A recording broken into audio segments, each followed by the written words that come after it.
So we're in downtown Charlotte at Settler Cemetery. It's one of my favorite places in the city. This old historic cemetery, the lives, the stories that these stones tell, it's an amazing place. And it's interesting that there's a cemetery situated in downtown Charlotte where all the big tall buildings are dedicated to banking, finance. Our session that we're on in Worshipful is about money. And it's not just what's the money that we offer to God, but how do we think about God and all of our money? How do I make an offering of all that I have, all of my resources, my portfolio, whatever? How do I think about that in terms of like my life with Christ? And that's something to think about. It's also interesting that there's a cemetery in the middle of all of that. Like you say, you can't take it with you. That's too corny. One of the things we want to think about, though, is what is the meaning of our lives with respect to the fact that we're mortal, right?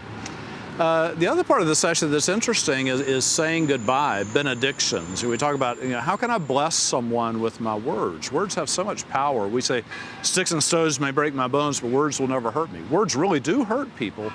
Words also bless people and encourage people. And sometimes the hardest words are around death, when we have to say goodbye to someone, when we parse the meaning of malignant, or when we call hospice. One of the cool things about the worshipful life is that it's not just at church, but it's like in the hour of death, we think about God's presence.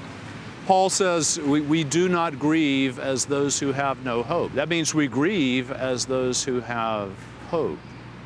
And that's a powerful thing, to think about those that we've loved and lost, but their presence with God, and then to embrace our own mortality and our own dying. How do I live as someone who is in fact getting closer to death all the time?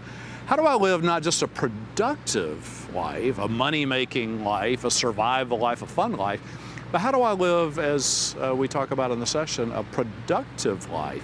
Where because of what I do, I'm leaving behind some kind of legacy that's not measured by dollars, but it's measured in love, it's measured in faith, it's measured in hope. Every time I drive by a cemetery, I try to think about things like that.